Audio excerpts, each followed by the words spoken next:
Alam niyo mga kaibigan? Hindi nyo ba alam? Malalahan ko. Alam niyo ba? Kung may CCTV, kasama ko siya sa saksya. Kasama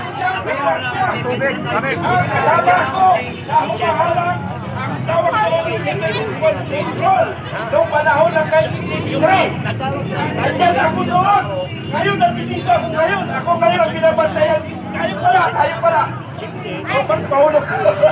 Alam nyo, hindi ko lang ng background ha. Sa totoo lang po, yung liga na yan, mga kapulisan at sundalo, kasama ako dyan, na humaharap makapagkagulo.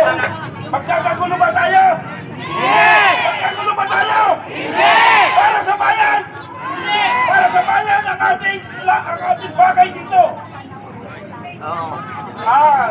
Nakalimutan pala natin, bago ang lahat, bumati muna tayo ng, kumanta muna tayo. Happy birthday to you!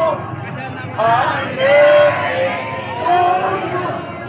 Happy birthday! Happy birthday! Happy birthday! Sige, go! Okay, ulitin ko ulit para maintindihan ng kapulisan at sundalo. Mga kapatid, dati ako dyan sa inyong posisyon. Kaya naunawaan ko ang posisyon na yan. Sa totoo lang kasi, nung panahon na yan, yung grupo na ito, Partido Komunista. Alam nyo ba ang Partido Komunista? Pumunta sa Liwasang Bonifacio, inunahan tayo, ang Makabayan Black. Kasi nga, kakampi ng administrasyon ang NPA!